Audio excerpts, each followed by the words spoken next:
వాళ్ళు పాల్గొన్నారు. దాదాపు 9 నెలల పాటు గాల్లో తేలుతూ గడపడంతో అనారోగ్య సమస్యలు కూడా వచ్చే ఛాన్స్ ఉంటుంది. కండరాలు బలహీనపడటంతో నడవలేకపోవటం, నాడీ సమస్యలు, కంటి చూపు లోపాలు, ఇలా ఎన్నో సమస్యలు ఎదుర్కోవాల్సి వస్తుంది. దీంతో సరైన స్థితి వచ్చే వరకు కొన్ని వారాలు లేదా నెలల పాటు రీహాబిలిటేషన్ సెంటర్లో ఉంచనుంది నాసా. స్పేస్ ఎక్స్ ప్రయోగం విజయవంతం అయిందని నాసా ప్రకటించింది. స్పేస్ ఎక్స్ తయారు చేసిన క్రూ డ్రాగన్ వ్యోమ నౌకలో ISS నుంచి భూమి మీదకు వచ్చిన వ్యోమగాములు ఆరోగ్యంగా ఉన్నారని వెల్లడించింది. ఫ్లోరిడా తీరంలో సముద్రంలో క్రూ డ్రాగన్ ల్యాండ్ అయిందని, 9 నెలల తర్వాత సునీత విలియమ్స్, బుచ్ విల్మోర్తో పాటు ఆస్ట్రోనాట్లు నిక్ హేక్, గోర్బ్నోవ్ క్షేమంగా భూమికి చేరుకున్నారని నాసా తెలిపింది. 18 గంటల ప్రయాణం తర్వాత క్రూ డ్రాగన్ వ్యోమనౌక భూమిపైకి వచ్చిందని నాసా తెలిపింది. వ్యోమగాముల ల్యాండింగ్ విజయవంతంగా ముగిసింది. ప్రపంచం అంతా ఎంతో ఉత్కంఠగా ఎదురు చూసిన క్షణాన ఆస్ట్రోనాట్లు సేఫ్గా భూమికి చేరుకున్నారు. భారత సంతతికి చెందిన సునీత విలియమ్స్, మరో వ్యోమగామి బుచ్ విల్మోర్ ఎట్టకేలకు భూమికి చేరుకున్నారు. దాదాపు 9 నెలల పాటు అంతరిక్షంలో నిలిపోయిన వీరిద్దరూ మరో ఇద్దరు ఆస్ట్రోనాట్స్తో కలిసి సురక్షితంగా పొడమిని చేరారు. అంతర్జాతీయ అంతరిక్ష కేంద్రం నుంచి బయలుదేరిన క్రూ డ్రాగన్ వ్యోమనౌక భారత కాలమానం ప్రకారం తెల్లవారుజామున 3:27 ఫ్లోరిడా తీరానికి చేరువలో సముద్ర జలాల్లో దిగింది. గంటకు 17,000 మైళ్ళ వేగంతో భూమి వైపు ప్రయాణించిన డ్రాగన్ క్యాప్సూల్ క్రమంగా వేగాన్ని తగ్గించుకుంటూ వచ్చింది. గంటకు 116 మైళ్లకు చేరుకున్నాక పారాచూట్లు తెరుచుకున్నాయి. 4 పారాచూట్ల సాయంతో వేగాన్ని మరింత తగ్గించుకుని క్యాప్సూల్ సురక్షితంగా సముద్ర జలాలు దిగింది. నాసా సిబ్బంది అక్కడికి చేరుకుని చిన్న చిన్న బోట్ల సాయంతో దాన్ని ఓ నౌకపైకి తీసుకొచ్చి ఒడ్డుకు చేర్చారు. ల్యాండింగ్ అనంతరం హ్యూస్టన్లోని జాన్సన్ స్పేస్ సెంటర్కు వ్యోమగాములను తరలించారు. అక్కడ వారికి వైద్య పరీక్షలు నిర్వహించారు. అంతరిక్షంలో గురుత్వాకర్షణ లేకపోవటం వల్ల కండరాల బలం, ఎముకల సాంద్రత రెండూ తగ్గిపోతాయి.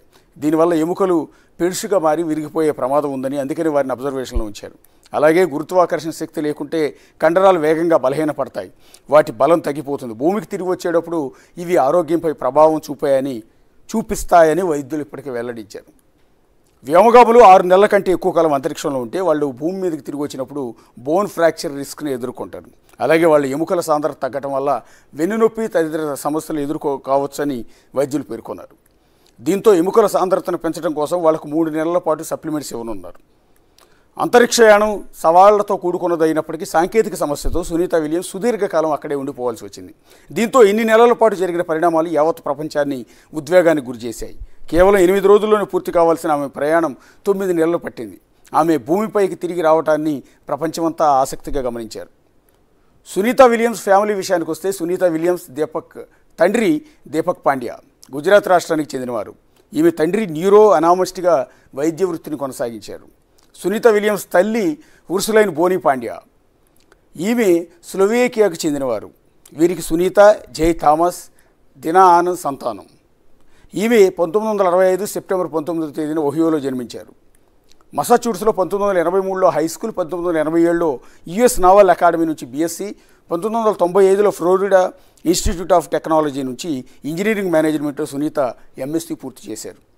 1997లో మిలిటరీలో చేరిన సునీత 30 రకాల విమానాలను 3000 గంటల పాటు నడిపిన అనుభవం పొందారు. 1998లో నాసా వ్యోమగామిగా ఎంపికయ్యారు. 2006 డిసెంబర్లో తొలిసారి ISSకు వెళ్ళారు. అంతరిక్షంలో మారుదాన్ చేసిన తొలి వ్యక్తిగా రికార్డు సృష్టించారు. అప్పట్లో 195 రోజుల పాటు అంతరిక్షంలో ఉన్నారు. 4 స్పేస్ వాక్లు చేశారు. 2024 జూన్ 5వ తేదీన ప్రయోగించిన బోయింగ్ వ్యోమనౌక స్టార్ లైనర్లో తన సహచరుడైన బుల్ విల్మోర్తో కలిసి ఇంటర్నేషనల్ స్పేస్ స్టేషన్లో ఆమె చేరుకున్నారు. ఇక ప్లాన్ ప్రకారం వారం రోజులకి భూమి మీదకి చేరుకోవాలి. కానీ స్టార్ లైనర్ వ్యోమనౌకలో సాంకేతిక సమస్యలు తలెత్తడంతో వీరిద్దరూ తెలియకుండానే ఆ వ్యోమనౌక భూమి మీదకి తిరిగి వచ్చింది. దాంతో వీరు ఇంటర్నేషనల్ స్పేస్ స్టేషన్లోని చిక్కుకుపోయారు. ఇక వీరిని భూమి మీదకి తిరిగి తీసుకురావడానికి 9 నెలల సమయం పట్టడంతో అందరూ ఆశ్చర్యం వ్యక్తం చేస్తున్నారు. ఇక ఈ నౌక ఇవాళ తెల్లవారుజామున 3:27 ఫ్లోరిడా సముద్ర జలాల్లో దిగింది. అలా దిగిన వ్యోమనౌక నుంచి వారిని సహాయ బృందాలు బయటికి తీసుకొచ్చాయి.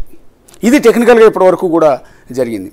బేసిక్గా ఇంత ఇంట్రెస్ట్ ఏంటి అంటే, ఒక మహిళ అంతరిక్షంలోనే స్పేస్ సెంటర్లోనే 9 నెలల పాటు ఉండిపోవటం. 8 రోజుల పాటు పనిచేయడానికి అంతరిక్షంలోకి స్పేస్ సెంటర్లోకి వెళ్ళిన సునీత విలియమ్స్ అండ్ బుల్మోర్తో పాటు మరో 2 ఆస్ట్రోనాట్స్ 9 నెలల పాటు అక్కడే ఉండిపోయారు. ఎందుకు అంటే వాళ్ళు తిరిగి రావాల్సిన నౌకలో హీలియం లీక్ అవటం, టెక్నికల్ ప్రాబ్లమ్స్ ఉన్న నేపథ్యంలో మరోసారి కల్పనా చావ్లా మాదిరిగా ఇంకో ప్రమాదానికి ఆస్కారం లేకుండా ఉండటానికి దాన్ని ఎంటీగానే భూమి మీదకి తీసుకొచ్చేశారు. స్పేస్ ఎక్స్ సాయంతో మరోసారి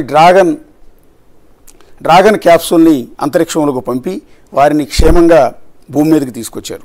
తీసుకొచ్చిన తర్వాత కూడా వాళ్ళు ఇమీడియట్గా మామూలు మనుషుల మాదిరిగా తిరగలేరు, బతకలేరు. రెగ్యులర్ వాతావరణానికి వారి శరీరం అలవాటు పడటానికి అనేక రకాల ప్రయోగాలు చేయబోతున్నారు. వారిని ఒక విధంగా చెప్పాలంటే కొన్ని నెలల పాటు ప్రయోగశాలలోనే ఉంచే అవకాశం ఉంటుంది. ఫస్ట్ ఆఫ్ ఆల్ ఎక్కడో నాసాకి సంబంధించిన ఒక ఆస్ట్రోనాట్